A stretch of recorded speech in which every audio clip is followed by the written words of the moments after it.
ప్రభువైన యేసుక్రీస్తు వారి శక్తి కలిగిన నామములో కూడి వచ్చిన ప్రతి ఒక్కరికి నా ప్రత్యేకమైన వందనాలు చెల్లిస్తున్నాను. దేవుని మాట చూద్దాం. మత్తయి సువార్త 7వ అధ్యాయంలో నుంచి 17 నుంచి 20 వచనాలను మనం చూసుకుంటున్నాం. Matthew chapter 7 verse 17 to 20. అలాగుననే ప్రతి మంచి చెట్టు మంచి ఫలములు ఫలించును. మంచి చెట్టు మంచి ఫలములు ఫలించును. పనికి మాలిన చెట్టు కాని ఫలములు ఫలించును. పనికి మాలిన చెట్టు కాని ఫలాలను ఫలిస్తుంది. మంచి చెట్టు కాని ఫలములు ఫలింపనేరదు. మంచి చెట్టు ఎప్పుడు కూడా పనికిరాని ఫలాలు, ఉపయోగపడని ఫలాలను అయితే ఫలించదు. పనికి మాలిన చెట్టు పనికిరాని చెట్టు కూడా అదే విధంగా మంచి ఫలాలను కూడా ఫలింపనేరదు. కాబట్టి మన ఆత్మీయ జీవితాన్ని బట్టి ఏం జరుగుద్ది అని అంటే అక్కడ కింద వచనం చెప్పాడు, మంచి ఫలములు ఫలింపని ప్రతి చెట్టు నరకబడి అగ్నిలో వేయబడును. కాబట్టి మీరు వారి ఫలముల వలన వారిని తెలుసుకొందురు. సో ఒక మనిషిని మనం తెలుసుకోవాలంటే వారి ఫలాలను చూడాలి. వారి ఫలాలను బట్టి, వాళ్ళ పద్ధతులను బట్టి కాదు, ఫలాలను బట్టి మనం ఎలాంటి విషయాలలో మంచి చెట్టుగా ఉంటున్నామా, చెడ్డ చెట్టుగా ఉంటున్నామా, మన జీవితం దేవుడు కోరుకునే ఫలాలను ఫలిస్తుందా, నరికివేయబడి అగ్నిలో పడవేసబడుతుందా అన్నది పరీక్షించుకోవాలి. అందుకే మనం సంవత్సరంలో ఏదో ఒక సీజన్లో పండ్లు కాస్తే ఆ పండ్లు కోసుకోవటానికి మనం సిద్ధపడతాం. ఆ సంవత్సరానికి అది కాపు రాకపోతే చాలా బాధపడతాం. దానికి కావలసినటువంటి చర్యలు చేస్తాం. అది ఎరువేయటమో, కొమ్మలు నరకటమో, అంటు కట్టటమో, నీరు కట్టటమో, లేక దానికి ఏం చేస్తే ఆ చెట్టులో నుంచి అత్యుత్తమైనటువంటి ఫలం వస్తుంది అన్నది చూస్తాం. సో ప్రతిసారి ఆత్మీయ జీవితంలో మనకి కూడా దేవుడు మీ చెట్లు మంచి ఫలాలు ఫలిస్తున్నాయా లేదా, అంటే మీ జీవితాలు మంచి ఫలాలు ఫలిస్తున్నాయా లేదా అని చూస్తూ ఉంటాడు. హ్యాపీ బర్త్డే అని ప్రతి ఒక్కరూ లెక్క పెట్టుకుని అర్ధరాత్రి 12 గంటలకి హ్యాపీ బర్త్డే అని చాలా చక్కగా విష్ చేసుకుని మనకు కావాల్సిన వాళ్ళందరితోనూ మనం ఆనందించడానికి సర్ప్రైజ్ విజిట్ 12 గంటలకు ఇవ్వటానికి మనం చాలా ఇష్టపడుతూ ఉంటాం. ఈ మధ్యకాలంలో ఈ పోయే కాలం పోకడ పాస్టర్లు కూడా అంటుకుంది. అర్ధరాత్రి 12 గంటలకి వాళ్ళు దేవుని సన్నిధిలో గడిపే బదులు కొంతమందిని పిలుచుకునో, లేకపోతే వాళ్ళు వస్తారనో ఎదురు చూసో ఆ కేకులు కోసుకుని మూతులు రాసుకుంటున్నారు. కానీ సంవత్సరం నీకు నిండిన వెంటనే ఈ కర్రని గుర్తు రావాలి. నీ దగ్గరకు వచ్చి సంవత్సరం నిన్ను కాశాను, సంవత్సరం నిన్ను పెంచాను, సంవత్సరం నిన్ను పోషించాను, సంవత్సరం నిన్ను కాపు చేసుకుని బ్రతికించుకున్నాను. నీ దగ్గరకు వచ్చి నేను ఆత్మీయమైన ఫలం కోద్దామని అనుకుంటే నీ దగ్గర ఏముంది? నీ కుటుంబపు ఫలాలు ఎలా ఉన్నాయి? నీ ఆత్మీయ జీవిత ఫలాలు ఎలా ఉన్నాయి? నీ భౌతిక జీవిత ఫలాలు ఎలా ఉన్నాయి? నువ్వు పనిచేసే ప్రదేశంలో నీ జీవిత సాక్ష్యపు ఫలాలు ఎలా ఉన్నాయని పరీక్షించి కొంత కోతకు సిద్ధపరిస్తే నీ జీవితంలో ఆ రాత్రి సంతోషించేటువంటి శుభరాత్రి అవుతుందా? లెక్క వేసుకుని దుఃఖపడాల్సిన సంవత్సరం అవుతుందా? వేలం వెర్రిగా కేకులు కోసుకుంటూ గిదీపాలు ఆర్పుకుంటూ మీ బతుకులను సంతోష సందర్భాలకు నడుచుకోవటం కాదు. కానీ సంవత్సరం నీ జీవితంలోకి వచ్చినప్పుడు ఒక లెక్క ముగిసిపోతుంది. 1 year జరిగిపోయింది. 365 రోజులు నీ ప్రమేయం లేకుండానే నీకోసం దేవుడు కునుకక్క కాపాడి నడిపించి సంవత్సరం ఇచ్చాడన్నప్పుడు ఆ రాత్రి నువ్వు మెలకుగా ఉండి దేవుని సన్నిధిలో, అయ్యా నువ్వు కోరుకున్న ఫలం నాలో వచ్చిందా లేదా అని అడగాల్సిన నువ్వు అవన్నీ మర్చిపోయి బిర్యానీకో, కేకుల కోసమో, బర్త్డే సెలబ్రేషన్స్ కోసమో నువ్వు వీధిలోమడ పరుగులు పెట్టి దానికి భక్తి లేక సంతోషం అనుకుంటే, ఎంజాయ్మెంట్ అనుకుంటే అది నీ అంత మోసగాడు మరొకడు ఉండడు. ఎందుకంటే ఒక్క నిమిషాన్ని కూడా నువ్వు కొనలేవు, ఒక్క రోజు కూడా మీరు కొనలేరు, ఒక్క సెకండ్ కూడా నీ జీవితంలో నువ్వు తీసుకోలేవు. ఈరోజు వరకే నీది, రేపు ఏమవుతుందో నీకు తెలియదు. రేపు నిమిషం, నెక్స్ట్ మినిట్ ఏమవుతుందో కూడా నీకు తెలియదు.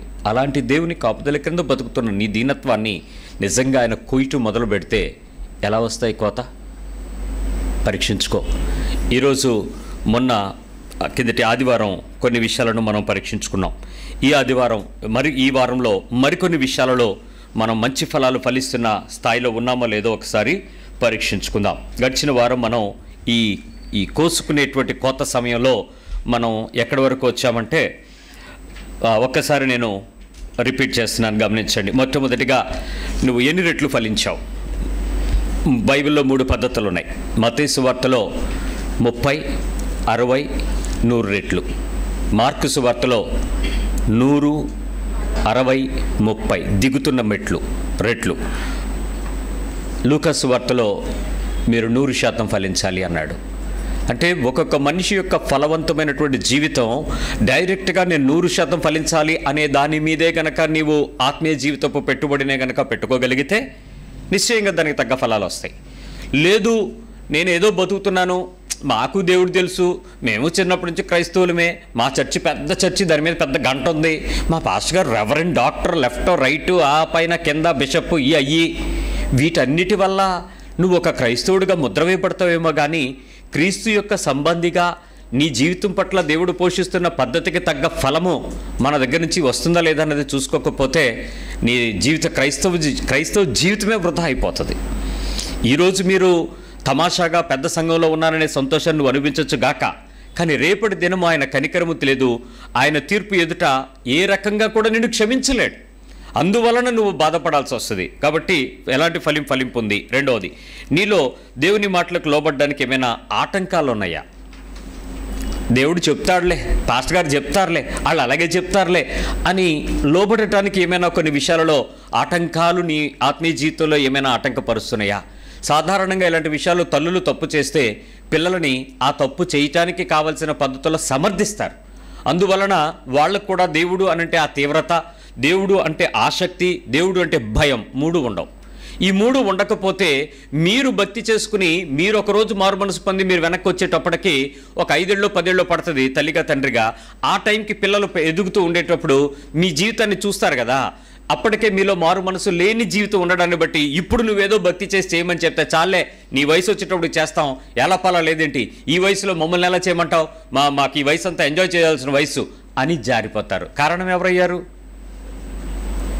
విత్తనం నీ దగ్గరే ఉంది కాబట్టి ఫలము నువ్వే. కాబట్టి మాటలకు లోబడ్డానికి ఆటంకాలు. 3, నీలో యేసుక్రీస్తు ద్వారా బైబిల్లో చెప్పబడిన వాటిని నమ్ముతున్నావా? మీ పాస్టర్ గారు చెప్పినవి నమ్ముతున్నావా?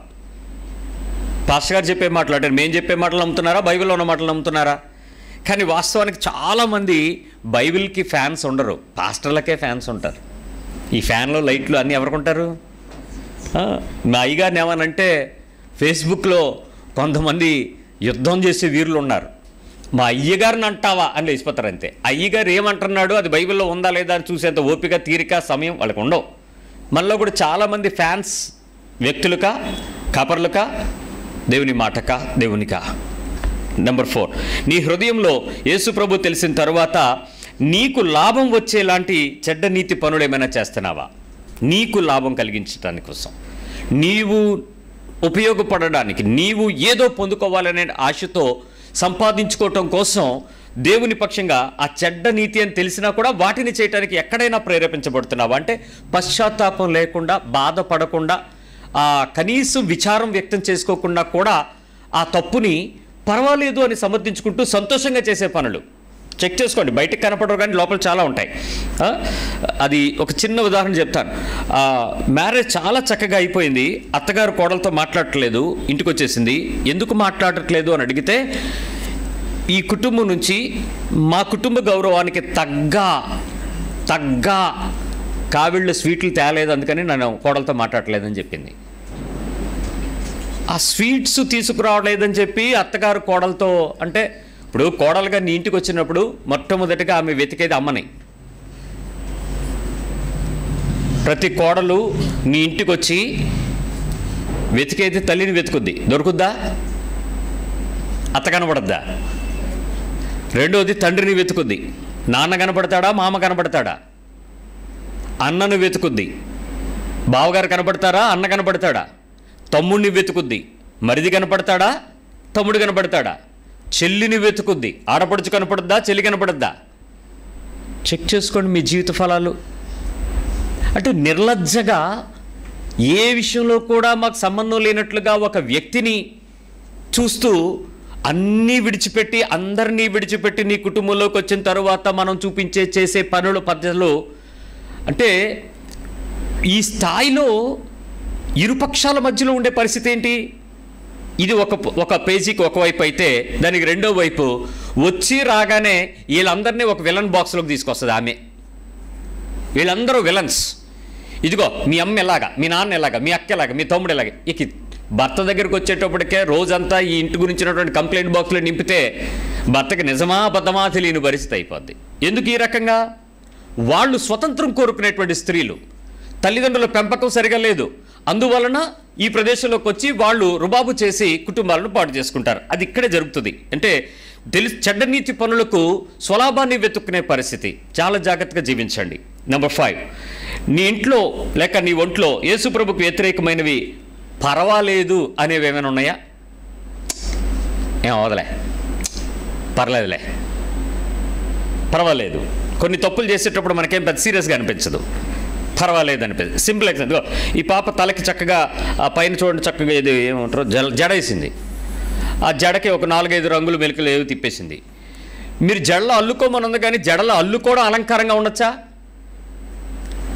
It's not so serious. ఆ తల్లికి దీని గురించినటువంటి సీరియస్నెస్ తెలీదు. నా కూతుర్ని అందంగా ఉండాలనుకోవటం తప్పులేదు.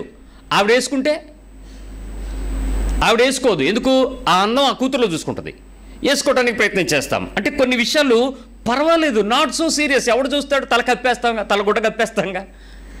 నువ్వు గుడ్డ కప్పినా చూసే దేవుడు ఒకడు ఉన్నాడు. నువ్వు ఎన్నిటి కింద దాక్కుంటావు? అది ఆ అమ్మాయిని కాదు, మన లోపల చాలా విషయాలు. మీరు వేసుకున్న రంగుల దగ్గరే తేడా వచ్చేస్తుంది. వాస్తవానికి విరుద్ధంగా మీరు చేసే విషయాలు పర్వాలేదు కదా, మీకు ఏం అవ్వదు కదా. సమాజంలో మీరు వెళ్తున్నారు, ఉద్యోగాలు చేస్తున్నారు, బయట వాళ్ళు మనల్ని చూస్తున్నారు. ఆ ఉద్యోగాలు నీ రంగును చూసి ఉద్యోగం ఇచ్చారా? నీ తల నల్లగా ఉంటేనే ఉద్యోగం ఇస్తానని చెప్పారా? తెల్లగా ఉంటే ఎందుకు పడిపోయింది, రంగు ఎందుకు వెళ్ళేదని అడుగుతారా మీ మేనేజరు? అంటే మీరు పర్వాలేదు అనుకున్నప్పుడు తప్పులేదు. దాని గురించి పెద్ద ఆక్షేపణగా మీరు తీసుకోకుండా హృదయంతో వస్తాడు దేవుడు. నిజమే, మరి నిన్నెవడు చూస్తాడో? బయటోడు. మరి ఎందుకు వేసావు? అప్పుడు బయటోడి దగ్గర నీ సాక్ష్యం చెడిపోయినప్పుడు హృదయం చూసే దేవుడు నువ్వు బయటకు కూడా తప్పు చేస్తున్నావని పర్వాలేదు అంటున్నావని అనుకోడా? చాలా పర్వాలేదులో ఉన్నాయి మనలో. నెక్స్ట్, ఏ తప్పు పాపం బైబిల్లో చేశారు కదా అనే అలసత్వాన్ని ఎప్పుడైనా సమర్థించుకుంటూ నువ్వు ఎప్పుడైనా చేయాల్సి వచ్చిందా? చేసావా?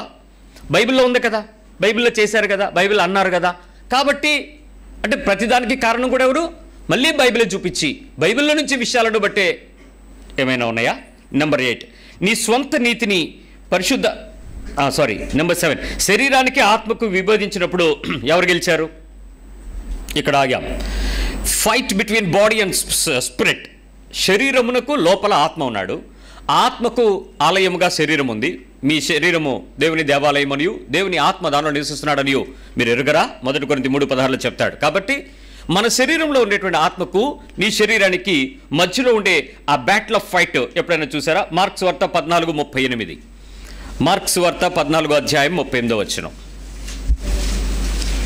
మీరు శోధనలో ప్రవేశించకుండానట్లు మెలకువగా నుండి ప్రార్థన చేయుడి. మెలకువగా ఉండి ప్రార్థన చేయండి. ఆత్మ సిద్ధమే గాని 14:38. ఆత్మ సిద్ధమే కానీ శరీరము బలహీనమని. ఆత్మ సిద్ధమే కానీ శరీరం ఏంటి? బలహీనం. మీరు ఎప్పుడైనా గమనించారా? ఆత్మ సిద్ధంగా ఉండడం, శరీరం బలహీనంగా ఉండడం మీరు ఎప్పుడైనా ప్రాక్టీస్ చేస్తారా? తెలిసిందా? Yes or no? ఏది గెలిచింది? ఎవరు గెలిచారు? యేసు అయితే ఆత్మతో గెలిచాడు, మనమైతే శరీరంతో గెలుస్తున్నాం. పోనీ గెలిస్తే మంచిదే, తప్పేం లేదు. శరీరము గెలిచినప్పుడు ఆత్మ చెప్తున్న సంగతులు విన్నారా? లోబడలేకపోయినందుకు ఎప్పుడైనా బాధ కలిగిందా? You have pain and grief, కొంచెం దుఃఖం కలిగిందా? అరే దేవుని ఆత్మ చెప్తున్నాడు నేను వినలేదే, అబ్బా ఎందుకు ఇలా జరిగింది అని దుఃఖం. నువ్వు చేయలేకపోవడం గురించి కాదు, దేవుని ఆత్మ చెబుతుండేటప్పుడు దేవుని ఆత్మ చెప్తున్న సంగతికి సందర్భానికి నువ్వు విధేయుడు అవ్వలేక ఆ ఫైట్ నువ్వు గుర్తించి దుఃఖం వచ్చిందా? ఫైట్ గుర్తించి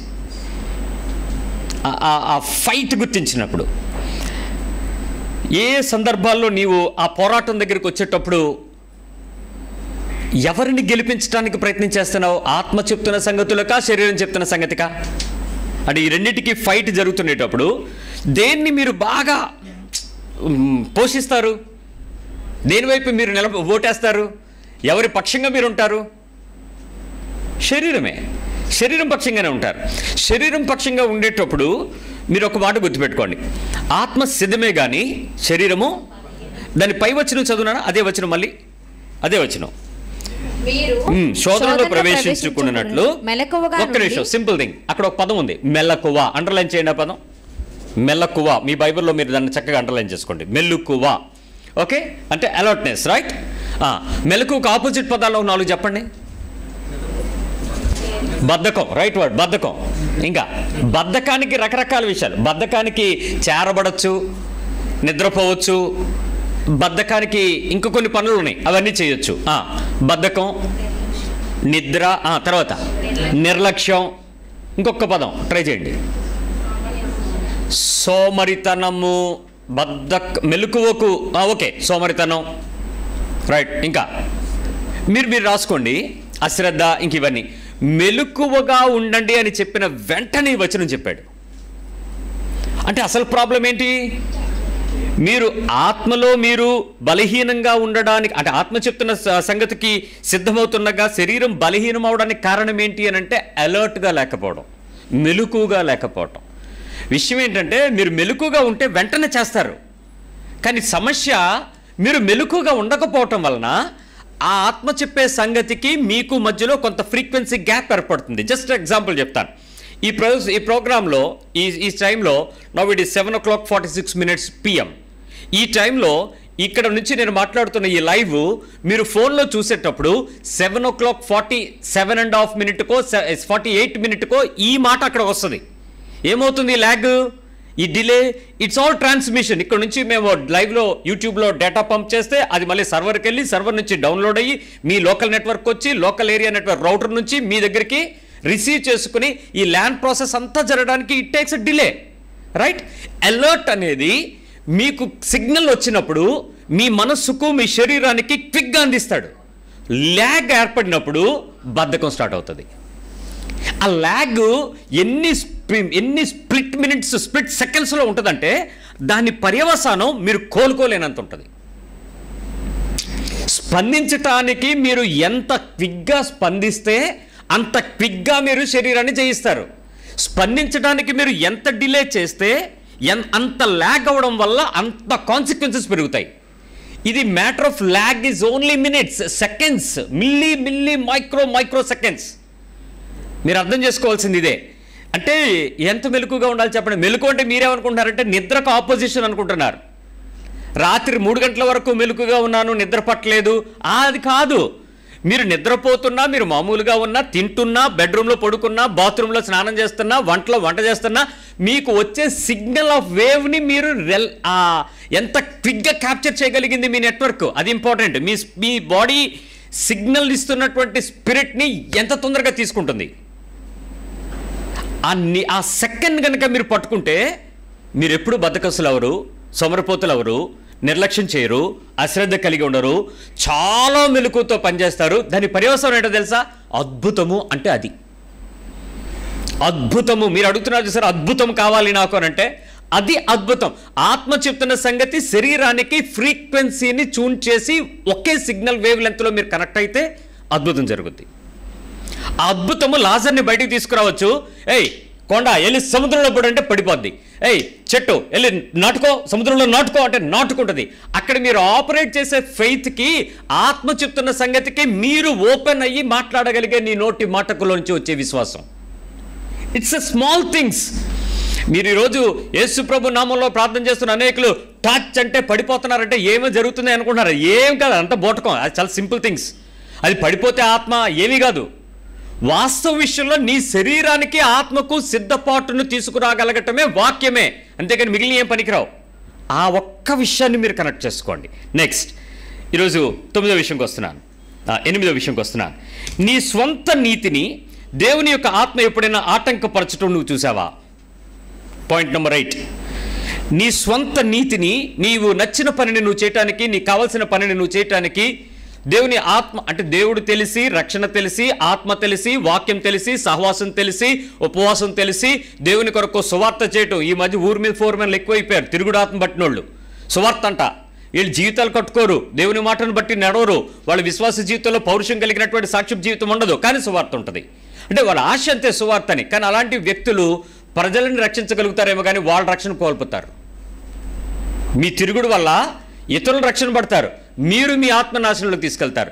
మీరు అడగచ్చు, నేను 1000 మందిని సువార్తలోకి నడిపించాను, 1000 మంది 1,00,000 మందిని బాప్తిస్మాలు ఇచ్చాను, డజంట్ మ్యాటర్. వాళ్ళందరూ రక్షణ పొందడానికి బలహీనరాలువైన నిన్ను వాడుకోవటం దేవుని చిత్తమే, కానీ నిన్ను ఆయన రాజ్యంలోకి రానివాడు. అందుకే స్నేహితుడా అని గుడ్డేసి తీసేశాడు, జాగ్రత్త.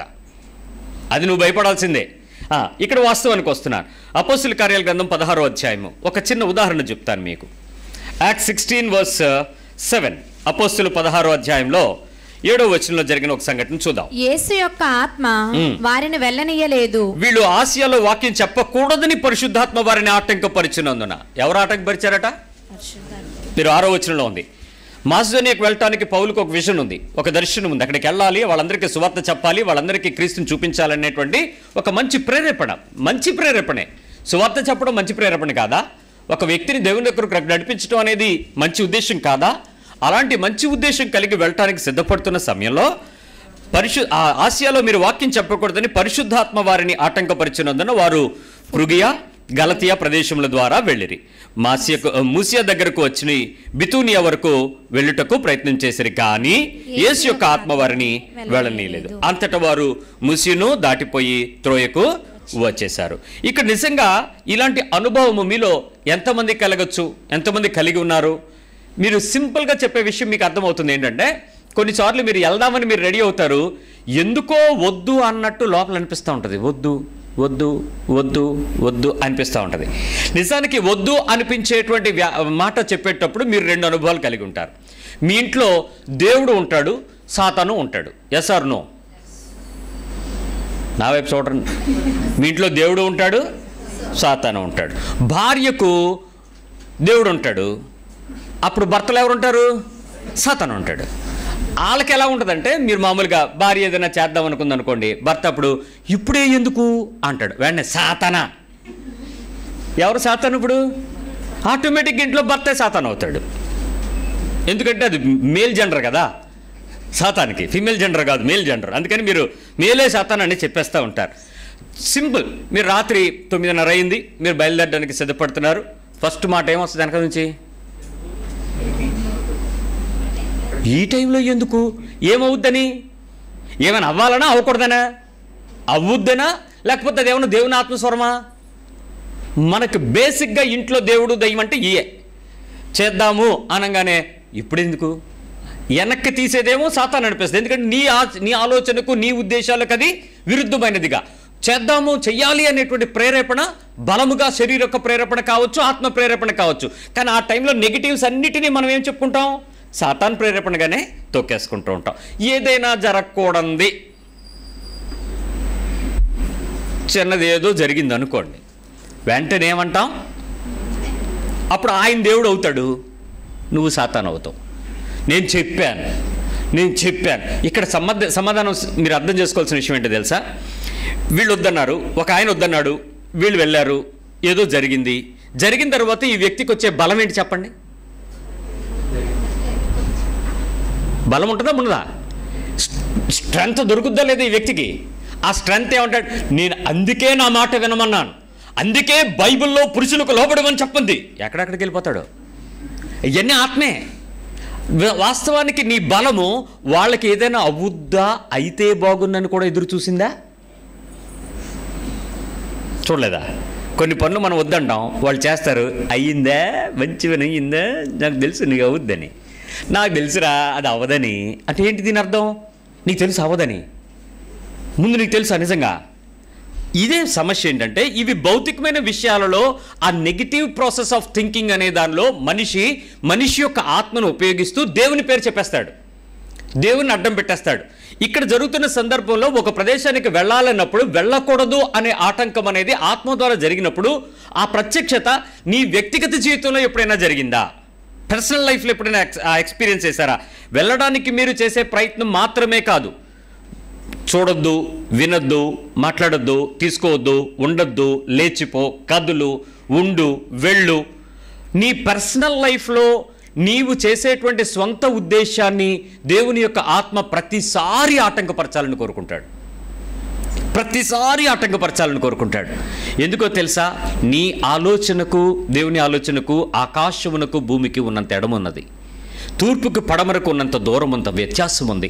ఈ వ్యత్యాసాన్ని మనం క్యాలిక్యులేట్ చేయలేక, ఒప్పుకోలేక, నాకు కావలసినది ఇవ్వలేకపోతే దేవుడు ఎందుకు ఇవ్వలేదని దేవుడిని ప్రశ్నిస్తూ ఉంటారు. నాకు కావలసినట్లుగా జరిగించినప్పుడు దేవుని శక్తి ఏమాయిపును, తగ్గిపోయిందా, ఈ కాబోదు అంటే దేవుని ఆత్మ వెళ్ళిపోయిందా అనేలాంటి అనుభవాలు మనకు వస్తూ ఉంటాయి. కానీ ప్రతిసారి నీ స్వంత నీతికి దేవుని యొక్క ఆత్మ లేక పరిశుద్ధాత్మ దేవుడు ఆటంకపరుస్తున్నాడు అని నిన్ను నువ్వు ఒప్పించుకోవడం ఎంతవరకు ప్రయత్నించగలవు? మీకు లాభం కలిగి ఉండేటువంటి పనులకు మీరు చేయాల్సి వచ్చినప్పుడు అల్లా అసలు దేవుడు లేదు, దేవుడు ఆత్మ లేదు, మీకు నచ్చింది చేసుకెళ్తారు. మీకు ఉపయోగపడుతుంది, నీవు సంతోషిస్తావు, నువ్వు తృప్తి పొందుతావు అనుకున్న ప్రతి స్వార్థపు క్రియకి అసలు కనీసం దేవుడు, దేవుని ఉద్దేశం, దేవుని ఆలోచన, దేవుని చిత్తం అనే పదాలను పక్కకు తీసి నీ ప్రాబల్యాన్ని చూపించుకోవటానికి, నీ కోరికలను తీర్చుకోవటానికి, నీ స్వ ఉద్దేశాలను దేవుని మీద చెప్పేయటానికి మనుషులు చాలా సాహసమైన పనులు చేస్తారు. దేవునికి వ్యతిరేకంగా పోరాడుతున్నావు, ఎంత దూరం వెళ్తావో చూసుకో. దేవుని ఆలోచనకు దాటిపోతున్నావు, ఎంత దూరం వెళ్ళినా నీ కాలు ఇరుగుద్ది, జాగ్రత్త. దేవుడు నిన్నేమి శిక్షించడు, కాకపోతే నీ స్వనీతికి నువ్వు పరిగెట్టేటప్పుడు చేతులు వదిలి ఆయన అప్పచెప్తాడు. ఆ ప్రొటెక్షన్ నుంచి నువ్వు బయటకు వస్తావు. ఆటోమేటిక్గా ఆస్తి నష్టపోతావు, మర్యాద నష్టపోతావు, శీలము నష్టపోయింది. దేనా అన్నదమ్ములని హత్యాపాతకులు చేసింది యాకోబు కుమారుల్ని. అతని జీవితం అంతా స్వంత చిత్తం ఎప్పుడైతే వెళ్ళిందో నాశనం అయిపోయింది. అబ్రహాము జీవితం ఎప్పుడైతే దేవుడు వాగ్దానం చేసినటువంటి ఆ ప్రదేశంలోకి కనానుకు వెళ్ళాలి అని చెప్పి కనానుకు తీసుకొచ్చాడు, అక్కడ ఉంటే బాగున్ను, ఇంకా కొంచెం దక్షిణ దేశానికి వెళ్ళను అని రాసింది 12వ అధ్యాయంలో. ఆ తరువాత ఆ దేశంలో కరువు వచ్చును. ఇంకా అబ్రహాం జీవితం చిన్న భిన్నం అయిపోయింది. నేటికి దేశాలు గడగడలాడించే బిన్ లాడెన్ వంశం అక్కడి నుంచి హాగరు కుటుంబం నుంచి పుట్టుకొచ్చింది. ఒక చిన్న అవిధేయత రాబోతున్న తరానికి నాశనాన్ని తీసుకొస్తుంది. తల్లి తండ్రి ఈ రోజు మీరు చేసే తప్పు, దేవుని మాటను లక్ష్య పెట్టక, దేవుని ఉద్దేశాన్ని కనుక్కోక, దేవుని ఉద్దేశానికి లోబడక, దేవుని చిత్తమును నువ్వు కఠినంగా ఉంది అని చెప్పి నీ సొంత ఉద్దేశానికి కావలసిన రీతిగా దాన్ని తప్పుగా చేసి, తక్కువగా చేసి, నీకు నచ్చిన పద్ధతిలో చేసుకుని పిల్లల బ్రతుకుల్లో కానీ, మీ బ్రతుకుల్లో కానీ, మీ వివాహ జీవితాల్లో కానీ, ఉద్యోగ జీవితాల్లో కానీ మీరు ఎప్పుడైనా సొంత నిర్ణయం తీసుకున్నట్లయితే ద డ్యామేజ్ నువ్వు ఊహించిన దానికన్నా ఎక్కువ ఉంటుంది. నువ్వు ఊహించింది అని అంటే నువ్వు సంపాదిస్తున్నటువంటి ధనము, నువ్వు సంపాదించుకున్న పేరు, ఇవన్నీ నీకు కుప్పలా పేరుకుపోతాయి. మనశ్శాంతి ఉండదు. వీటన్నిటిని తృప్తిగా అనుభవించుదామనంటే నీకు సమయం ఉండదు. వీటన్నిటిని చూసి నువ్వు గొప్ప అయిపోదామంటే నీకు ఓపిక, తీరిక ఉండదు. ఆరోగ్యం కూడా కోల్పోతావు. ప్రజల మధ్య అవమానం, నీ కుటుంబంలో నీకు చెడ్డ సాక్ష్యం, సంఘము సహవాసము నిన్ను చప్పట్లు కొట్టేంత గొప్ప మర్యాదస్తుడివని నీ డబ్బును బట్టి, నీ పరపతిని బట్టి, నీ అందాన్ని బట్టి, లేక నీకున్న కారును బట్టి, నువ్వు వేసుకొచ్చిన సెంట్ను బట్టి గొప్ప చేసుకోవచ్చు. కానీ పరలోక రాజ్యంలో నీ స్థానం నీచం. You lose it. కారణం ఏంటంటే దేవుని ఆత్మకు, పరిశుద్ధాత్మ దేవుడు నీతో చెబుతున్న సంగతులకు నీ శరీరం అడ్డగించుకోవడానికి నువ్వు సిద్ధపడాలి. You should agree. అది కఠినమే, యాక్సెప్ట్ చేయండి. అది దుఃఖమే, ఒప్పుకోండి, అనుమతించండి దేవునిని. దేవుని చిత్తానికి నువ్వు ఎప్పుడైతే ఒప్పుకోవడం ప్రారంభిస్తావో బహు కొంచెంలో నీ నమ్మకత్వాన్ని రాజుల దగ్గరికి తీసుకెళ్ళిపోతాడు. బహు కొంచెంలో నువ్వు ఏ ప్రయత్నం చేసి నీ వల్ల కాలేదని నువ్వు వదిలిపెట్టావో అక్కడ నుంచి నువ్వు ప్రయత్నం చేస్తే కూడా అది పొందుకోగలనా అనే అనుమానం కలిగిన పరిస్థితుల్లో ఊహకు మించిన కార్యాన్ని చేసి నిన్ను తీసుకెళ్ళి తలగా చేసేస్తాడు దేవుడు. ఆయన కార్యాలను చూడటానికి ఇష్టపడక మనుషులు తమ కార్యాలకు దేవుడిని అడ్డం పెట్టుకోవడం, దేవుడికి చెప్పడం, దేవుడికి ప్రార్థన చేశాను అనుకోవడం, ఏడిసి పొందుకోవడం, ఉపవసించి పొందుకోవడం. ఎవరో ప్రార్థన ఆంటీలు, ప్రార్థన అంకుళ్ళు, ప్రార్థన బావలో కొంతమంది ఉంటారు. వీళ్ళ దగ్గరికి వెళ్ళిపోయి వాళ్ళ చేత తెగ ప్రార్థనలు చేపించేసి వాళ్ళ టీవీ కార్యక్రమాలకు 10,000 పడేసి ఆత్మీయ దీవెనలు తెచ్చేసుకుందామని ప్రయత్నం చేస్తారు. అవేవి నిన్ను దేవుని రాజ్యంలో నీ తల మీద నీ తల మీద కిరీటం పెట్టడానికి, సింహాసనం మీద కూర్చోబెట్టడానికి ఉపయోగపడవు. You will lose it. నువ్వు చాలా కోల్పోతావు. ఎందుకంటే భౌతిక జీవితంలో నీ ద్వారా దేవుడి తన రాజ్యాన్ని కట్టాలని, తన మహిమను ప్రకటించాలని, నిన్ను చూపించి ప్రజలకు మాదిరిగా ఉండాలని ఎన్నో ఆశలు కలిగి ఉంటాడు. మనుషులు దానికి వ్యతిరేకంగా పనిచేస్తున్నారు.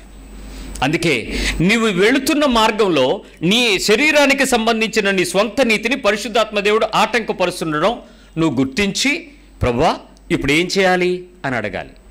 ఆగిపోవాలి. పురాతనమైన మార్గం ఏదని అడగాలి, ఆగాలి. ఒక రోజు నష్టపోయిన నష్టం లేదు. ఒక పొందుకునే అర్హత ఆ రోజు నీకు మిస్ అయిపోయిన ప్రాబ్లం లేదు. దానికన్నా గొప్పదిస్తాడు దేవుడు. అక్కడ దేవుని కొరకు నీకుండేటువంటి తపనను, దేవుని ఆత్మ చెప్తున్న సంగతులకు నీవు చూపిస్తున్న విధేయతనే క్యాలిక్యులేట్ చేస్తాడు తప్ప మిగిలివేమీ చూడడు దేవుడు. మీరు ఎంత పొందుకున్నారనేది లోకం చూస్తుంది, ఎంత విధేయత చూపిస్తున్నారనేది దేవుడు చూస్తాడు. ఎవరిది లెక్క ఎక్కువ? మీరు లోకానికి కనపరుచుకుంటున్నారా, దేవునికి కనపరుచుకోవాలనుకుంటున్నారా? లోకంలో మీ పిల్లలు ఇంత గొప్పగా ఉండాలని మీరు కోరుకుంటున్నారు. కానీ ఈ లోకంలో పిల్లలైన మీరే ఇంత గొప్పగా ఉండాలని మీరు కోరుకుంటే పరలోకపు తండ్రి తన పిల్లల్ని ఇంకెంత గొప్పగా ఉండాలని కోరుకుంటారా? ఆలోచించరా? ఎంత ఘనంగా ఉండాలనుకుంటున్నాడు, ఎంత గొప్పగా మిమ్మల్ని చూపించాలనుకుంటాడు. అంత ఉన్నతమైన పరిస్థితులకు ఊహకు మించిన కార్యాలు. విచిత్రం ఏంటో తెలుసా? నీ దేవుడు శాసనాలు మార్చగలిగిన దేవుడు. ఆమేన్. శాసనాలు నీ కొరకు మార్చగలడు, దాని కొరకు తయారు చేయగలడు. లేనివి ఉన్నట్లుగా చూపగలడు, ఉన్నవి లేనట్లుగా కూడా చేయగలడు. ఆశ్చర్యము అనే పదానికి అర్హత ఆయనది. ఆయన పేరు ఆశ్చర్యకరుడు, ఆలోచనకర్త. మీకెవ్వరికీ రాని ఆలోచనను ఆయన పుట్టించగలడు. ఆయన ఆలోచన ప్రకారము కొత్తదాన్ని సిద్ధపరచగలడు. నీ దేవుని సంగతులను వెరిగితే నీకు కావాల్సిన సంగతులు ఆయనకు తెలుసు. అందుకే మొదట ఏం వెతకమన్నాడు? ఆయన నీతిని, ఆయన రాజ్యాన్ని వెతుకు, అప్పుడు మీకు కావాల్సినవన్నీ. అది నీ శరీరానికి కావాల్సి వచ్చినా, నీ ఆత్మీయతకు, నీ కుటుంబానికి, నీ భౌతికతకు, నీకు ఏది కావాల్సి వచ్చినా ఆయన నీకు ఇచ్చుకుంటాడు. అంటే నీ జీవితంలో ఆ ఆటంకపరుస్తున్నప్పుడు దానికి స్పందించే సమయం, లోబడే సమయం, ఆ సమయానికి నిజంగా నీవు దేవునికి ప్రభా నీ చిత్తమే జరుగునుగాక అని చెప్పగలగడం అన్నది చాలా అద్భుతం. సింపుల్ విషయం చెప్తాను. ఆత్మకు శరీరానికి మధ్యలో ఒక చిన్న వాటా ఎలా వస్తుందో చెప్తాను. సిలువ వేయండి, సిలువ వేయండి, సిలువ వేయండి, జనముల అరుపులు. ఎదురుగా పిలాతున్నాడు, అడుగుతున్నాడు, ఓ మనిషి, ఇతనిలో ఏ తప్పు నేను చూడలేదు, నువ్వెందుకు ఇతని మీద నేరారోపణ చేస్తున్నానంటే, మాకు అనవసరం, అతడు దేవుని కుమారుడని చెప్పాడు, దేవుడు ఇతనే అని అంటున్నాడు, కాబట్టి ఇతను రాజు అంట, ఇతను మీరు వేయకపోతే మీకు రేపొద్దున మీ సీటుకి డ్యామేజ్ అవుతుంది, జాగ్రత్త అని చెప్పేశాడు. దాంతో ఒప్పుకున్నాడు. కానీ అతని భార్య వచ్చి అతనితో చెప్పింది, అతను నీతిమంతుడు, అతని జోలికి వెళ్ళకని. ఇప్పుడు అతను ఒక ఛాన్స్ ఇస్తున్నాడు. అయ్యా, నేను విడిపిద్దాం అనుకుంటున్నాను. యేసు, ఏం చెప్తావు నువ్వు?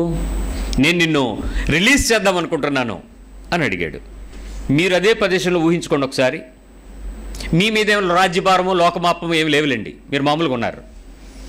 ఇప్పుడు మీ జడ్జి అడుగుతున్నాడు, మిమ్మల్ని విడిపిద్దాం అనుకుంటున్నాడు, ఒక్క మాట చెప్పు అన్నాడు. నీకు పిల్లలు గుర్తురారా?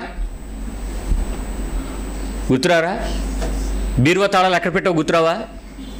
నీకు రావాల్సినవి, కావాల్సినవి, నీ చెక్కు వెళ్ళిందా, నీ డబ్బులు వచ్చినాయా, నీ ఆసరా పడిందా లేదా, ఈ వ్యవహారాలన్నీ గుర్తొచ్చి ఎలాగో ఒక పూట నాకు అవకాశం ఇస్తున్నాడు కదా జడ్జి గారు, నేను ఒప్పుకుందాం అనిపిస్తుందా? అధికారం నీ నుంచి రాలేదు, దేవుడి నుంచి వచ్చింది, నువ్వేం చేయలేవు, నువ్వు ప్రొసీడ్ అవ్వు అని చెప్పాలి. యేసుప్రభు అది చెప్పాడు. రక్షించుకుంటావా? అదే ప్రాణాన్ని దక్కించుకుంటావా, పోగొట్టుకుంటావా? ఏం చేస్తారు? దక్కించుకుంటారా, పోగొట్టుకుంటారా? ఖచ్చితంగా మన మనసు ఏం కోరుకుంటుంది అప్పుడు? రక్షించుకో, దక్కించుకో. ఛాన్స్ ఇచ్చాడు. ఆ ఛాన్స్ ఎవడిచ్చాడు చెప్పండి? ఎవరిచ్చారు? మొన్న ఒక ఆయన చెప్తున్నాడు, నిజంగానండి దేవుడిలాగా రెడ్డి గారు వచ్చి ఆ టైంకి 4 రూపాయల వడ్డీకి డబ్బులు ఇచ్చాడండి అన్నాడు. దేవుడిలాగా రెడ్డి గారు వచ్చారా? 4 రూపాయలు వడ్డీయా? నువ్వు చేస్తున్నది లంచానికి, ఉద్యోగానికి లంచం ఇవ్వడానికి డబ్బుల కోసం ఎదురు చూస్తున్నావు. ఆ దేవుడు పంపించాడా నీకు? ఆ టైంలో అన్నీ ఎవరు కనబడతారు? ఆత్మ చెప్తున్న సంగతులకు నీ స్వనీతిని ఆపుకోవడం అంటే అక్కడ ఆగడం. ఆ ఒక్క చిన్న అబద్ధానికి నీకు చాలా గొప్ప లాభం వస్తుంది, కానీ ఆగిపోవటం, దాన్ని వదులుకోవటం, అబద్ధం చెప్పకుండా నిలబడడం, పరిశుద్ధమైన దేవుని ఎదుట నన్ను చూచుచున్న దేవుడని భయపడడం, యోసేపు భయపడినట్లు, అది వదులుకోవటం, దాన్ని లాభాపేక్ష కోల్పోవటం. You should leave. అంటే దక్కించుకునే నీకు యేసు వ్యతిరేకం. ఎందుకో తెలుసా? నీవేం అక్కర్లేదు, నన్ను ఎలా చంపుతారో నాకు తెలుసు, నేను ఎలా లెగుస్తానో నాకు తెలుసు, ప్రొసీడ్ అన్నాడు. ఆ స్థాయి నిరీక్షణ, ఆ స్థాయి సిద్ధపాటు మనలో ఉన్నాయా? నెంబర్ 9, భౌతిక పరిస్థితుల్లో, రెగ్యులర్ డే టు డే లైఫ్లో పరిశుద్ధాత్మ దేవుని యొక్క ప్రత్యక్షతను మీరు అనుభవిస్తున్నారా? పర్సనల్ డే టు డే లైఫ్లో మీరు హోలీ స్పిరిట్ తాలూకా ఆ ప్రత్యక్షతను మీరు చూడగలుగుతున్నారా? రెవల్యూషన్స్ జాన్ 14:17, యోహాను సువార్త 14:17.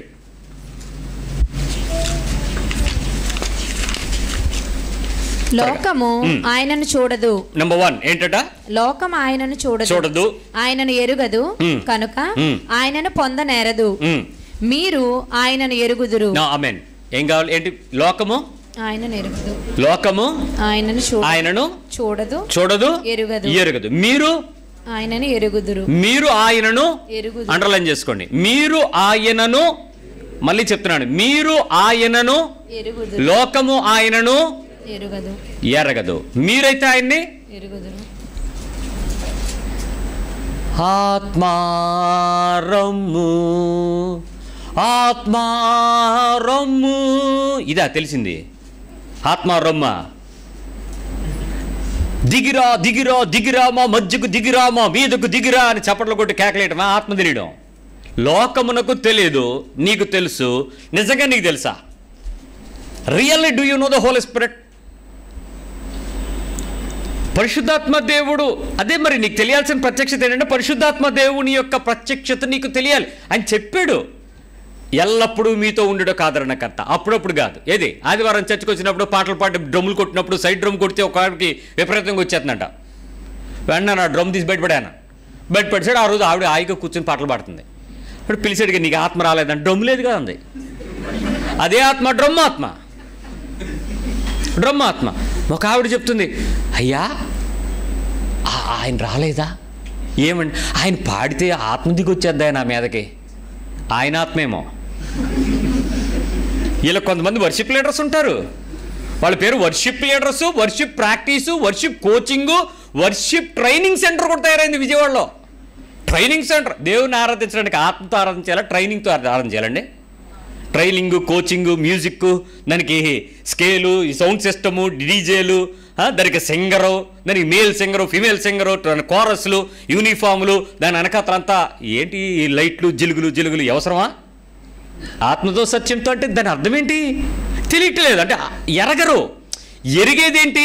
చాలామంది ఏమనుకుంటున్నారంటే తన్మయత్వంతో ఉండుట ఆత్మ అనుకుంటున్నారు. తన్మయత్వంతో ఉండుట అది నేను అన్నగాని సాతానాత్మ. తన్మయత్వం మీకు అక్కడికి వెళ్తేనండి నాకు తెలియకుండానే నాట్యం చేస్తున్నానండి ఏసన్న గారు లాగా అంది. ఏసన్న గారు ఎందుకు మధ్యలో? ఆయన ఏ ఆత్మతో ఆరాధించాడో, ఏ ఆత్మతో నాట్యం చేశాడో ఆ నీతిమంతుడిని దేవుడు తన అభిషేకంతో నడిపించాడు. ఆయన పోలికే నీకు. నువ్వు మనిషివేనా అంటే కలిపేసుకోవటం ఏదో ఒకటే. మనం ఎర్రోళ్ళు నమ్మటం. అది నా ముందు నిలబడి మాట్లాడుతుంటే నేను చెప్పాను, నీ కల్తీ ఆపే, నీ నకిలీ ఆపే. ఈ డూప్లికేట్ ఆత్మ పట్టుకునే దేవుని మందిరాల్లో ఎవరిని పాడు చేస్తావు? పో ఇలా కథ ఉంచాను అంటే ఆ తన్మయత్వం, ఆ చేసే పనులకు దేవుని పేరుని పెట్టుకోవటం.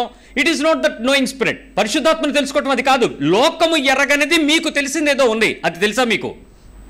అది మీకు తెలుసా? ఒక సహోదరుడు వచ్చి చెప్తున్నాడు, పాస్టర్ గారు నేను వంటలు చేస్తాను, నేను వంట చేసేటప్పుడు ప్రార్థన చేస్తాను, ప్రభు స్పష్టంగా చెప్తాడు ఇక్కడో నువ్వు ఉప్పు ఇలా కళ్ళు పూసుకుని ఇసురుతాడండి. మీరు వంటలు చేసేటప్పుడు పెద్ద వాళ్ళ దగ్గర మీరు వెళ్ళేటప్పుడు కప్పులు కొలతలేమి ఉండవు, ఇలా గుప్పు తీసుకుని ఇలాగ అంటాడు అంతే. అది ఆ తర్వాత సూపర్గా ఉంటుంది రుచి. అలా వేసేటప్పుడు దేవుడు ఆత్మ చెప్తాడంట ఆపే అంటాడంట. ఎంత వేయాలో చెప్తాడంటే, ఎంత ఉప్పు వేయాలో, ఎంత కారం వేయాలో క్లియర్గా నాకు ఇన్స్ట్రక్షన్ వస్తుందండి. స్టాప్ అంటాడు, ఆపేస్తానంతే. మసాలా దగ్గరికి వచ్చేటప్పుడు ఇది సరిపోదు అంటాడు, వెంటనే అదంతా ఆపేసి వేరే తయారు చేయమని చెప్తాడు, వేరే తయారు చేస్తాను. ఒక సందర్భంలో మొత్తం పదార్థాలు తయారైపోయి లాస్ట్కి వెళ్ళిపోయే ముందు అతను అడిగాడంట, ప్రభా అంతా నేను చేశాను సరిపోయిందా అని అడిగితే, ఒక పదార్థం పాడైపోయింది దాన్ని పక్కకి తీసేయని చెప్పాడంట.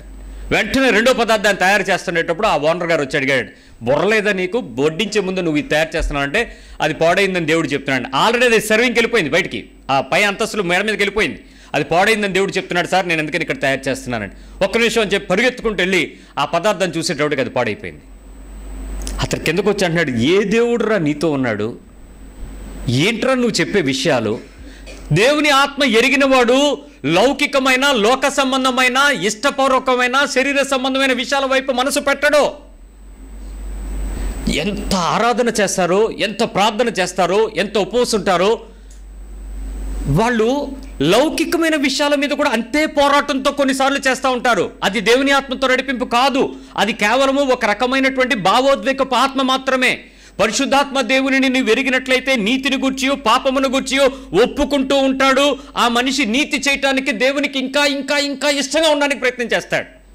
ఒక సహోదరి చెప్తా ఉంది, పాస్టర్ గారు ఈరోజు సీరియల్లో నెక్స్ట్ ఏం జరుగుద్దో కూడా దేవుని ఆత్మ నాతో చెప్పుద్దండి. ఈడ్చి కొట్టద్దాన్ని. సీరియల్లో ఏం జరుగుద్దో దేవుని ఆత్మ చెప్తాడా నీకు? సినిమాలో ఫైట్ ఎప్పుడు వస్తుందో, పాట ఎప్పుడు వస్తుందో దానికి ఒక టైము, ఇంటర్వెల్ టైం పీరియడ్ ఉంటుంది, దాన్ని బట్టి నువ్వు ఎస్టిమేట్ చేయొచ్చు. ఈ సీరియల్లో యేసు ప్రభు ఎందుకు చెప్తాడు నీకు? దేవుని ఆత్మ ఎందుకు చెప్తాడు? సీరియల్ చూడమని చెప్తాడా, చూడదని చెప్తాడా? ఏంటో మీ పక్క వాళ్ళకి చెప్పండి.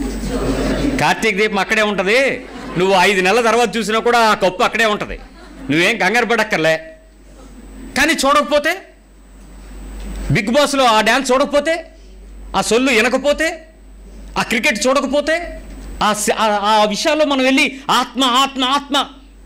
నాకు ఇప్పటికీ ఫన్నీ థింగ్స్ ఏంటంటే, 100 రోజుల ప్రార్థనలు, 365 రోజుల ప్రార్థనలు, 50 రోజుల ప్రార్థనలు మాతో ఆరాధించండి అంటున్నారు. నీకు ఆత్మ తెలిస్తే నువ్వు వాళ్ళతో ఆరాధించో, నువ్వు ఒక్కడవే ఆరాధిస్తావు, బాత్రూంలో కానీ బెడ్రూమ్లో కానీ. దానికి డిఫరెన్స్ ఆఫ్ ఫీలింగ్స్ ఉండవు. ఎవడో చెప్తే ఆత్మ దిగదు, ఎవడో మాట్లాడితే నీ మీద పొంగి పొర్లే స్థితి రాదు. దేవుని ఆత్మను నువ్వు ఎరగాలి. నీ శారీరకమైన ఆత్మ చస్తే దేవుని ఆత్మ ఉద్దిల్లుతుంది. గోధుమ గింజ చచ్చే జీవం బయటకు వస్తుంది. అది వర్ధిల్లుట, ఎరిగి ఉండాలి. ఆ తర్వాత వచ్చిన 16వ అధ్యాయం 17వ వచనం, John 16:13. అయితే ఆయన అనగా సత్యస్వరూపి అయిన చూసారా, దేవుని వాక్యం ఎప్పుడు కూడా దాని కౌంటర్ పార్ట్ లో ఆ క్లారిటీ, ఆ కన్ఫర్మేషన్ అనేది ఎప్పుడు ఇస్తాడు. ఆ సత్యస్వరూపి అయిన ఆత్మ అనగా అయితే ఆయన అనగా సత్యస్వరూపి అయిన ఆత్మ వచ్చినప్పుడు మిమ్మల్ని సర్వసత్యంలోనికి నడిపించును. ఒక్క నిమిషం, ఎక్కడి నుంచి ఎక్కడికి? సత్యం అంటే ఏంటో తెలుసా? యేసు ప్రభు దేవుడని ఒప్పుకోవడం, యేసే క్రీస్తుని ఒప్పుకోవడం. సర్వసత్యంలోకి నడిపించడం ఏంటో తెలుసా? యేసు నా రాజు అని ఆయన నియమానికి, ఆయన నీతికి, ఆయన బోధకు, ఆయన మార్గానికి లోబడడం. ఇక్కడ చాలామంది మీ అవసరతల కొరకు వచ్చిన వాళ్ళు సత్యం వరకే తెలిసిన వాళ్ళు. You need job, you need marriage, you need house, you need some money, something మీకు రిక్వైర్మెంట్స్ ఏవో ఉన్నాయి. మీకు యేసు మాత్రమే తెలుసు. వాళ్ళకి యేసు అవసరం అప్పుడే వస్తుంది, అప్పుడు వరకే వస్తారు. ఆ తర్వాత వాళ్ళు రెగ్యులర్ రొటీన్ లైఫ్కి వెళ్ళిపోతారు. వాళ్ళకి అది వచ్చేసిన తర్వాత వాళ్ళకేం పెద్ద ఆశ ఉండదు, పెద్ద కోరిక ఉండదు. మళ్ళీ నొప్పి కలిగిన వెంటనే అమ్మ అక్కడికి వెళ్తే, ఆ డాక్టర్ దగ్గరికి వెళ్తే వైద్యం దొరుకుతుంది, మళ్ళీ ఆ యేసు డాక్టర్ దగ్గరికి వస్తారు. ఇక్కడ నాట్ ఎ పర్సన్, దేవుడు అనేటువంటిది వారి ఉద్దేశం. సర్వసత్యం ఏంటో తెలుసా? యేసే ప్రభు అని లోక సంబంధమైన దేని వైపు తిరక్క దేవుని కొరకు వాళ్ళ జీవితాలను సిద్ధపరచ, త్యాగానికి సిద్ధపడటం. ఎంతమంది వెళ్తారు సర్వసత్యంలోకి? ఆ సర్వసత్యంలోనికి నడిపించు దేవుడు నీకు తెలుసా? ఈ కింద వచ్చిన చదవండి మళ్ళీ. ఆయన తనంతట తానే ఏమియూ బోధింపక వేటిని వినునో వాటిని బోధించి సంభవింపబోవు సంగతులను మీకు తెలియచేయును. మీకు ఎప్పుడైనా సంభవింపబోవు సంగతులు మీకు తెలియచేశాడా? దేవుని దగ్గర విన్న సంగతులు అంటే ఏంటంటే, ఇప్పుడు నేను ఈ వచనం చదివి మీతో చెప్పేశాను. ఇక్కడ మీరు విన్నవాళ్ళు విన్నారు, రాసుకున్న వాళ్ళు రాసుకున్నారు, చెవుల్లో జాగ్రత్త పెట్టుకున్న వాళ్ళు హృదయంలో భద్రపరుచుకున్నారు. రకరకాల పరిస్థితుల్లో మీరు అదే 30, 60, 100 అంటే అదే ఎలా ఫలిస్తారు అనేది దాన్ని బట్టి ఆధారపడి ఉంటుంది. సో మీరు సిద్ధపరచుకున్నారు. వన్స్ మీరు ఇంటికి వెళ్ళిపోయిన తర్వాత కానీ, దారిలో ఉన్నప్పుడు కానీ, మీరు ఒంటరిగా ఉన్నప్పుడు కానీ, మీరు రేపటి దినం నుంచి కానీ మీరు దేవుని సంగతులు ఏమి విన్నామో, నిన్నటి దినము మేము విన్న మాట నాకు ఏమైనా అప్లికబుల్లోకి వస్తుందా, నా లైఫ్లో నేను దాన్ని ప్రాక్టీస్ చేయడానికి ఇష్టపడగలనా, ఆ ప్రాక్టీస్ చేసేటప్పుడు నేను శోధించబడుతున్నానా, దేవుని కృపను పొందుకోవడానికి దేవుని దగ్గరికి రాగలుగుతున్నానా, దాటగలుగుతున్నానా, శరీరంలో ఉన్న పాప నియమము నుంచి ఆత్మ చెప్తున్న సంగతులకు దైవ నియమానికి లోబడగలుగుతున్నానా, పైయున్న వాటిని వెతుకుతున్నానా? ఇదంతా ఎక్కడ జరగాలి? పరిశుద్ధాత్మ దేవుడు చేస్తాడు. వేటిని వినునో వాటిని చెప్తాడు. ఎవరైనా అలాంటి వింటున్నారా? అలాంటి నెక్స్ట్ ఇష్యూలు వినడానికి ప్రయత్నం చేస్తున్నారా? ఏం చెప్పారండి కిందటి వారం, ఏం చెప్పామమ్మా, ఏం చెప్పారని అడుగుతారా? వాక్యం అదే అడుగుతున్నాను. ఏం వాక్యం? బైబిల్ వాక్యం. ఏం నేను చెప్పాను అదేనమ్మా. బైబిల్లో దేని గురించి చెప్పారండి? దేని గురించి అంటే యేసుబాబు గురించి. నువ్వు అస్సలు తప్పుకు దొరకవు. ఎందుకు? నీ నోటి నిండా మాటలే. ఆత్మ చెప్పేదా, శరీరం చెప్పేదా? అదే తేడా. నీకు తెలుసా? Do you know the difference? What the spirit and what the God? నేను ఇందాక చెప్పాను చూడు, మీ ఇంట్లో దేవుడు ఉంటాడు, సాతాను ఉంటాడని. ఆ దేవుడి గురించి మాట్లాడలే నేను, పరిశుద్ధాత్మ దేవుడి గురించి మాట్లాడుతున్నాను. దేవుడు పరిశుద్ధుడు, దేవుని ఆత్మ పరిశుద్ధమైన ఆత్మ. దేవుని ఆత్మ నీతో చెప్పే సంగతులు ఉన్నాయి. ఎంత గొప్ప కృపో తెలుసా మనకి? కేవలం క్రీస్తుని తెలుసుకున్న వాడికి మాత్రమే దేవుని సంగతులు నీకు ప్రత్యక్షమయ్యేంత వరకు నీ హృదయంలో, నీ చెవులలో, నీ మనస్సుల్లో, నీ ప్రకృతి ధర్మము కలిగించే జీవితంలో అనుక్షణము నీతో చెప్పుకుంటూ వెళ్తానన్నాడు. సత్యము నుంచి సర్వసత్యంలోనికి. చాలా విషయాల్లో మనలో మార్పు వస్తుంది. ఇంతకు మునుపు ఇలా ఉండేదాన్ని, ఇప్పుడు ఇలా ఉండకూడదని నాకు అర్థమైంది. ఎవరు చెప్పారు? పరిశుద్ధాత్మ దేవుడు.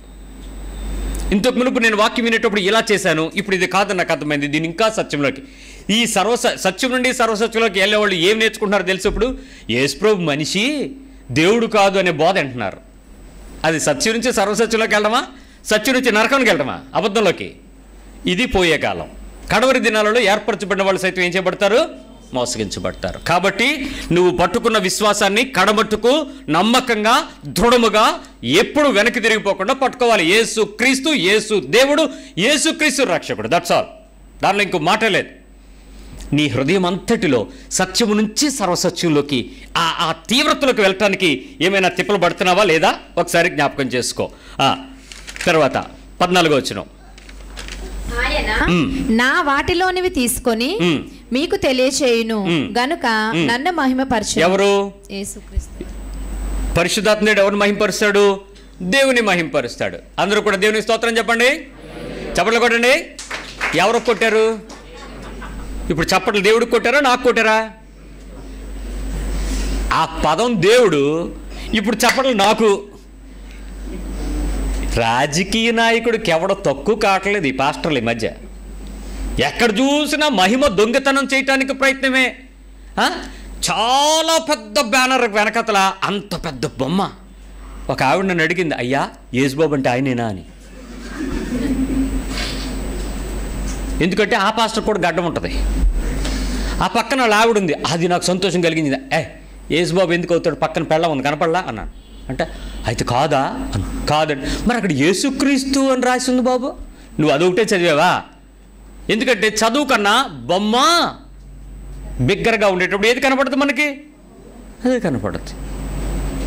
చాలా సందర్భాలలో మనము దేవుని సంగతులను వినటానికి, దేవునిని మహిమపరచటానికి మాత్రమే నీ జీవితాన్ని ఉపయోగించుకుంటున్నాడంటే ఎంత గొప్ప విషయం అండి. నీ జీవితం ద్వారా దేవుడికి మహిమ వస్తుందంటే ఎంత హ్యాపీగా సబ్మిట్ చేయవచ్చు, ఎంతగా నిన్ను నువ్వు లోపరుచుకోవచ్చు, నువ్వు కోల్పోవటానికి ఎంత ఇష్టపడవచ్చు. దేవుడు తన నామాన్ని మహింపరిచినప్పుడు నీ జీవితాన్ని విడిచిపెడతాడు అనుకున్నావా? తరతరాలకు నువ్వు మాదిరిగా రాయబడతావు.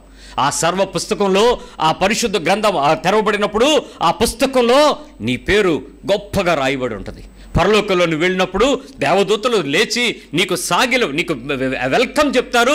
ఆ గొప్ప అద్భుతం ఉంటుంది. ఆ సింహాసనం దగ్గరికి తీసుకుని వెళ్ళి నిన్ను కూర్చునేటప్పుడు, ప్రభు నీ పక్కన నిలబడినప్పుడు, ఆ కిరీటం నీ మీద పెట్టినప్పుడు, ఆ కొత్త పేరు నీతో చెప్తున్నప్పుడు, ఆ రాయి నీకు ఇచ్చినప్పుడు, ఆ మహిమలో దేవదూతలందరూ చప్పట్లు కొడుతూ ఆరాధిస్తూ ఉంటే, మహిమ కలిగిన దేవుని ఎదుట నీవు చేస్తున్న పనికి, భూమి మీద నువ్వు చేసిన ఆ దేవుని కొరకు చేసుకున్న ఆ పనికి, ఆ సర్వోన్నతమైన దేవుడు మహింపరచడానికి నువ్వు అప్పగించుకున్న ఆ సమర్పణకు అక్కడ జరుగుతున్న ఆ ఫెలిసిటేషన్ ఉంటుంది. ఈ లోకంలో మీరు ఎంత గొప్పగా కూడా అవ్వదండి. అది అంత గొప్పగా చేస్తాడు ఆయన. స్టెఫెను రాళ్లతో కొడుతుంటే అక్కడ చూస్తున్నాడు దర్శనం. తను అప్పగించుకున్నాడు దేవుని మహిమ కొరకు. అది సిగ్గా, నొప్ప, దెబ్బల, మరణమా, దట్ డజంట్ మ్యాటర్. ప్రభువుకి నా జీవితం కావాలి, ఇచ్చేస్తా అంతే. ఆ సిద్ధపాటు, ఆ పరలోక దర్శనం గురించి తను చెప్తుంటే ఎంత ఆనందంగా ఉంటుందో తెలుసా? దట్ ఈస్ రియల్గా దేవుని ఆత్మనితో చెప్పే సంగతులు. దేవుని మహిమపరచుడి. మీరు మీ జీవితాలను చూపించినప్పుడు, మీరు చేస్తున్న పనులను బట్టి దేవుడు మహిమ పొందుతున్నాడా మీ దగ్గర? మీ జీవితాలను చూసుకున్నప్పుడు మీరు దేవుని పరిశుద్ధాత్మతో మీరు చెప్పే పనులు, మాటలు, భాషలు, అరుపులు, కేకలు, పాటలు, చప్పట్లు, ఆరాధన, సంఘము, ప్రార్థనా జీవితం, విశ్వాసాలు, ఇవన్నీ మిమ్మల్ని చూపిస్తే మీ ద్వారా నిజంగా దేవునికి మహిమ తీసుకునే ఇలాంటి జీవితం కలిగి ఉంటున్నాడా ప్రభు? మీరు జీవిస్తున్నారా ప్రభు కొరకలా? 10 నంబర్ 10, నీ ప్రవర్తన తీరు ఆత్మీయతలో ఉప్ప, పంచదార, ఘాట. మీ ప్రవర్తన తీరు ఆత్మీయ జీవితంలో తీగా ఉన్నారా, ఉప్పగా ఉన్నారా, ఘాటుగా ఉన్నారా? మార్కు 9:50, మార్క్స్ వార్త 9:50. ఈ కోత మీరు సరిగ్గా కోసుకోకపోతే, మీ దగ్గర ఫలాలు లేవు అని మీకు తెలిస్తే, దానికి ఇమ్మీడియట్గా ఏదో ఫలాలు పొందటానికి ఏదో చేయాలనే విషయం కూడా మీకు అర్థం అవ్వాలి. అంతేగాని వాక్యం వినేసి ఏంటో ఇవాళ 1 మార్కు రాలేదు అని నవ్వుకుని వెళ్ళిపోవడం గురించి కాదు నేను చెప్పేది. 9:50 మార్క్ గాస్పెల్ చాప్టర్ 9:50. ఉప్పు మంచిదే గాని ఉప్పు నిస్సారమైన ఎడల దేని వలన మీరు దానికి సారము కలుగ దేని వలన మీరు దానికి సారము కలుగ చేస్తారు?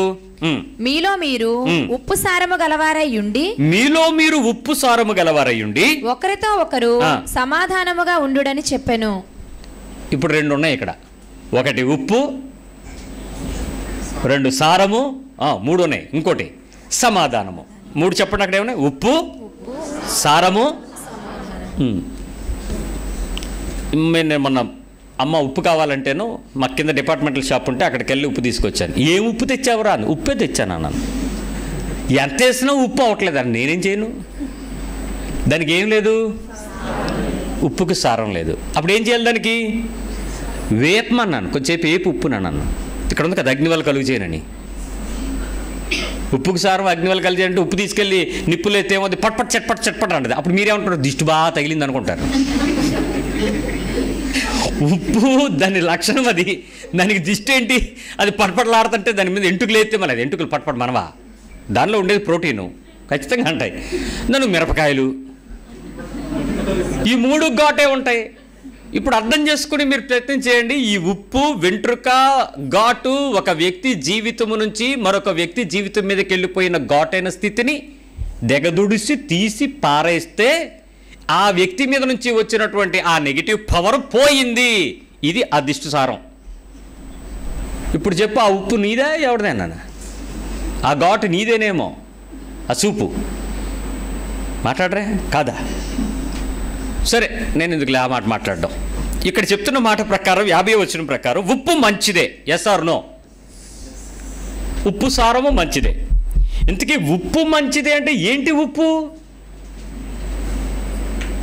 NaCl సోడియం క్లోరైడ్ గురించి మాట్లాడుతున్నాడా యేసు ప్రభు? సైన్స్ కాదే, మీరు అన్నాడు అక్కడ. ఇప్పుడు చదవండి. అప్పుడు మీరు, మీలో మీరు ఉప్పు సారము గలవారై ఉండి ఒకరితో ఒకరు సమాధానముగా ఉండుడి. ఒకరితో ఒకరు సమాధానంగా ఉంటేనంట మీలో ఉప్పు తాలూకా సారము చక్కగా, కన్సిస్టెంట్గా, మోడరేట్గా, పర్ఫెక్ట్గా, బ్లెండెడ్గా, టేస్టీగా ఉంటుందంట. ఏ సారం? మీలో మీరు గట్టిగా చెప్పండి. ఇప్పుడు మీరు ఇతరులతో సమాధానంగా ఉండాలంటే ఫస్ట్ నేను సమాధానంగా ఉండాలి కదా. నాకే నెమ్మది లేదని సముద్రం రెచ్చిపోతుంటే దాని దగ్గరికి వెళ్ళి కూర్చుని పీస్ ఆఫ్ మైండ్ నాకు ఉంది అందకపోతే, సముద్రం దగ్గరికి వెళ్తే పీస్ ఆఫ్ మైండ్ వస్తుందా? అదేమో కెరటాలు ఎత్తుకొని కొట్టుకుంటుంది కిందకి. నాకే నెమ్మది లేదు బాబోయ్ అని. ఇప్పుడు చెప్పు, నీలో నీకు సమాధానం ఉందా? Are you with answer? మీరు ప్రశాంతంగా ఉంటే మీ మాటలు ఎలా వస్తాయి చెప్పండర్రా. మీరు ఎప్పుడు ఎరగనట్టే వాక్యం వింటున్నారు. ఎరిగిన వారే మీరు. ఉప్పు సారం ఏంటో తెలియాలని నేను నా బాధపడుతున్నాను, పంట కోద్దామని. ప్రశాంతంగా ఉన్నారనుకోండి, అప్పుడు మీకు ఎవరు చెప్పినా వినపడద్ది, ఏది చెప్తున్నారో వినపడద్ది, ఎందుకు చెప్తున్నారో వినపడద్ది, ఎలా చెప్తున్నారో కూడా మీరు విని గ్రహిస్తారు. మీకు బీపీ ఉంది లోపల, బుస్ బుస్ అంటది కదా, ఈ నొక్కుతా ఉంటాడు, అది బుస్ బుస్ అంటుంటుంది బారోమీటర్. బైకి కిందకి డాక్టర్ ఒకసారి నీ కళ్ళుకేసి చూసాడనుకో, ఇంకా నీకు టెన్షన్ స్టార్ట్ అయిపోతుంది. అప్పుడు ఇంకా పెరిగిపోతుంటుంది అది. ఏంటి సంగతి అంటే ఏదో ఉందేమో ఏమో. ఓకే, ఇప్పుడు ఆ బీపీ ఉంది, ఇప్పుడు మాట్లాడతారా, నాకు బీపీ తెప్పించుకో. ఏమైంది? నీకు ఆల్రెడీ బీపీ ఉంది, మళ్ళీ తెప్పించడం ఏంటి? ఉప్పు సారం ఏమైంది ఇప్పుడు? అప్పుడు డాక్టర్ ఏమంటాడు చెప్పండి? బీపీకి ఉప్పు తగ్గించు అంటాడు. ఉప్పు సారానికి నీ బీపీకి లింక్ ఉందా లేదా? అంటే బీపీ వాళ్ళందరూ ఏం చేయాలి ఇప్పుడు? ట్యాబ్లెట్ వేయాలి. ఉప్పు తగ్గించడం కాదు కావాల్సింది. సో ఇప్పుడు అర్థం చేసుకోండి, మీలో సమాధానం లేకపోతే ఏమవుతుంటుంది? ఉప్పు పెరిగిపోతుంటుంది. ఉప్పు పెరిగితే బీపీ పెరిగిపోతుంది. బీపీ పెరిగిపోతే నువ్వు దేవుని చిత్తం నుంచి బయటికి జరిగిపోతావు. మీలో మీరు సమాధానంగా ఉన్న తర్వాత మీరు ఇతరులందరితో కూడా ఎలా ఉండాలంట? మళ్ళీ చదువునా. మీలో మీరు ఉప్పు సారము గలవారై ఉండి ఒకరితో ఒకరు సమాధానముగా ఉండు. ఇప్పుడు సమస్యల్లో అదే కదా. నేను ఎంతో ప్రేమగా ఉంటానండి, మా ఆయనే నిజంగా అండి, మా ఆయన దేవుడండి, నిజంగా దేవుడు. ఎందుకంటే పలకడం పొలకడం, అండవు చేస్తానండు, చెయ్యండు, ఎల్లమండు వద్దండు, ఏం చెప్పిన అంటాడంతే. టీ మొఖాన్ని పడితే చాలు, పడేసి నాకు కావాల్సింది నేను చేసుకుంటాను. నేనేనండి దుర్మార్గురాలు నంది ఆవిడ. సమాధానం పడాలి కదా మంచి. ఇంకేంటి పడతాం? అండవు నాకు కావాల్సింది నాకు అదే. ఎస్ అను, మీకు అదే కావాలి కదా. నన్ను ఎవడో ఎంత నవ్వొచ్చే విషయం అంటే, జడ్జి గారు కేసుకు వచ్చిన తర్వాత ఆ కేసులో ఆయన డిఫెన్స్ అడ్వకేట్ అడుగుతున్నట్టు, ఎందుకు ప్రాబ్లం అని అంటే, మా ఆవిడ నాతో మాట్లాడట్లేదు, అందుకు నేను విడాకులు ఇవ్వాలనుకుంటున్నాను. ఆలోచించుకో ఎందుకు చెప్తున్నాను అన్నాడంట ఆ జడ్జి. ఇంకా ఆలోచించేది ఏం లేదంటే, ఒరే నాయన ఛాన్స్ మిస్ అయిపోతున్నావు, నేను చెప్తున్నాను బాధితుడిని, వినరా బాబు అన్నాడట. లోకం నవ్వుతుంది అని అంటే మన చేష్టలను బట్టే. 10 మంది చేసే పని పత్రికల్లో కార్టూన్గా మారుద్ది, 10 మంది నోళ్ళలోకి వెళ్ళద్ది. అక్కడ భార్యనన్నాడు భర్తనన్నాడు కాదు, నిన్ను అంటున్నాడని నువ్వు తెలుసుకోవాలి. ఇప్పుడు బైబిలే చెప్పేసింది, పరిశుద్ధ గ్రంథమే నిన్ను హెచ్చరించేసింది. మీలో మీరు సమాధానంగా ఉండండి, ఒకరితో ఒకరు మీరు ఎలా ఉండాలి, అది ఉప్పు అన్నాడు. ఆ ఉప్పు సారానికి మీరు నిలుస్తారా? ఆ క్వాలిటీ చెక్కి మీరు నిలుస్తారా? మనకి ఒక టెస్ట్కి ఒక పేపర్ ఉంటుంది, లిట్మస్ టెస్ట్ అని. ఇక్కడ ప్రమోద్ సార్ ఉన్నారు, మంచి సైన్స్ ఎక్స్పెరిమెంట్ టీచర్ గారు. ఆయన ఆ టెస్ట్ చేయమన్నాను అనుకోండి, మీ సాల్టీనెస్ని చెక్ చేయమన్నాను అనుకోండి, మీ అందరికీ ఒక పూట ఒక చిన్న పరీక్ష పెడతారు అంతే. ఏమవుద్దప్పుడు మీ సాల్ట్ అయ్యే వస్తుంది, డౌట్ ఏం లేదు. ఎందుకు? పారవేయబడి వీధుల్లో తొక్కబడే జీవితానికి ఎదురు చూస్తున్నావు కానీ ఎత్తబడే జీవితానికి సిద్ధపడలేదుగా నీకు. ద క్వాలిటీ ఇది. మీరు దుఃఖపడాల్సిన సంగతి మీకు అర్థమవుతుందో లేదో నాకైతే నొప్పి కలుగుతుంది ఈ మాట చెప్పడానికి కూడా. సంఘానికి ఈ విషయాలు బోధించుకోవాల్సి వస్తుందంటే యేసుక్రీస్తు అనే వ్యక్తిత్వము చెప్పిన బోధకు మనం మర్చిపోయాం, బేసిక్ ప్రిన్సిపల్స్ వదిలేసాం. దెబ్బలాట్లు ఎక్కువ ఎవరింట్లో ఉంటున్నాయి తెలుసా? ఆత్మ పొందుకున్న వాళ్ళు, క్రైస్తవులు అనకం. సమాధానం లేని తనం ఎక్కువ ఎవరింట్లో ఉంటుందో తెలుసా? సేవకుల కుటుంబాల్లో.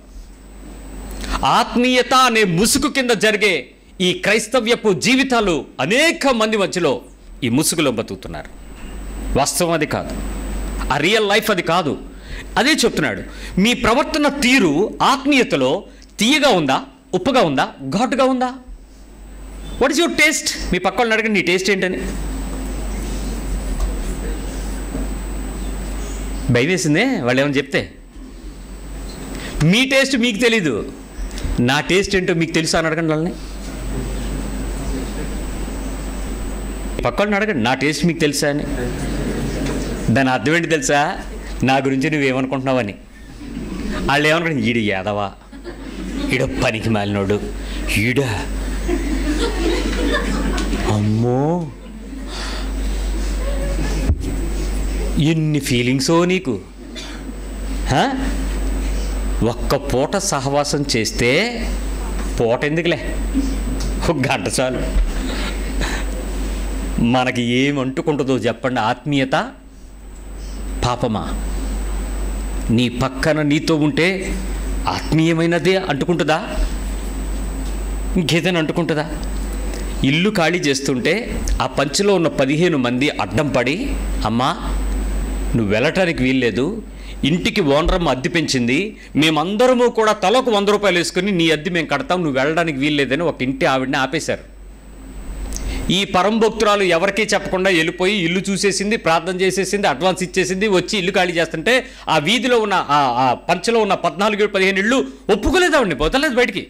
నువ్వు వెళ్తే కుదరదంటే కుదరదు, అద్దె మేము కడతాం, మీకెందుకో, సౌకర్యాలు ఉన్నాయి ఇక్కడ, నువ్వు ఇబ్బంది పడినా నీ జీవితం మాకు అవసరం, నీ బోధ మాకు అవసరం, నీ ప్రార్థన మాకు అవసరం, నీ సహవాసం మాకు అవసరం, నీవు మా పిల్లలతో మాట్లాడే ఆత్మీయమైన ప్రేమ మాకు అవసరం, నీ భర్తతో నువ్వు చూపించే జీవితం మా కుటుంబాల్లో భార్యాభర్తలకు మాదిరి, నీ పిల్లలతో నువ్వు చూపించే ప్రవర్తన మా వీధిలో మా 14 మంది ఇళ్లలో మా పిల్లలకి మేము ఎలా ఉండాలి అనేటువంటి ఒక టీచరు నువ్వు వెళ్ళిపోతానంటావేంటి? నీ అద్దె మేం కడతామని ఆపేశారు ఆమెని. మీరు ఖాళీ చేస్తే అలాగే ఉంటారని అడగండి పట్టణం వాళ్ళని.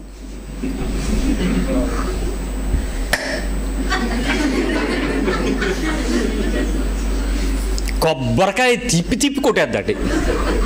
ఎందుకు? దరిద్రం పోయింది, పేడ వెళ్ళిపోయింది. ఇక క్రైస్తవురాలు ఛీ, మా ఇంట్లోనే ఉన్నారమ్మ, మా అమ్మమ్మ పిల్లలు వాళ్ళు చేసిపోయి నమ్ముకున్న వాళ్ళు ఇలాగ ఉండరు. ఎవరిలాగా? ఉప్పా ఘాటైన మిరపకాయ. ఎన్ని భక్తి అంటే ఎందుకు ఈ దుఃఖం? చెప్తున్నది అదే, ఆ మాదిరికరం కొరకు నీకు ఇచ్చిన ఛాన్స్. నువ్వెక్కడుంటే అక్కడ ఛాన్స్. తల్లి నువ్వు చేస్తే నీ పిల్లలు నేర్చుకుంటారు, తండ్రి నువ్వు చేస్తే నీ బిడ్డలు దానికి అర్హులవుతారు, వాళ్ళు ఆధిక్యులవుతారు. You just example it. ప్రశ్నించుకో. ఇక్కడ ఆపుతున్నాను. నీ ఆత్మీయతను నువ్వు ఇంటికెళ్ళి మీ ఆయన్ని అడుగు, మీ ఆవిడని అడుగు, మీ పిల్లల్ని అడుగు, మీ పక్కింటి వాళ్ళని అడుగు. అసలు నీ ఆత్మీయతకు నువ్వు వెళ్ళి నేనేం సరి చేసుకోవాలి అలాంటి మాటలు మాట్లాడకండి. నీకు తెలుసు ఏం సరి చేసుకోవాలి. మళ్ళీ ఇంకెందుకు కాళ్ళని అడగడం? వాళ్ళు చెప్పేది నువ్వు ఒప్పుకోవు. చిచి మీకు అలాగనిపించిందా? నేను అలాంటి దానికి తొగవే. ఒప్పుకోలేని స్వభావం అక్కడే ఉంటుంది కదా. సమాధానం అనేది పరిశుద్ధాత్మ దేవుడు నడిపిస్తాడు. దేవుని సన్నిధిలో ఒప్పుకుని పూర్తిగా ప్రభుని అడుగుదాం. మిగిలిన విషయాలు వినటానికి మన హృదయాలను సంపూర్ణంగా సిద్ధపరచుకోవటానికి ప్రభుని అడిగి సహాయం తీసుకుందాం.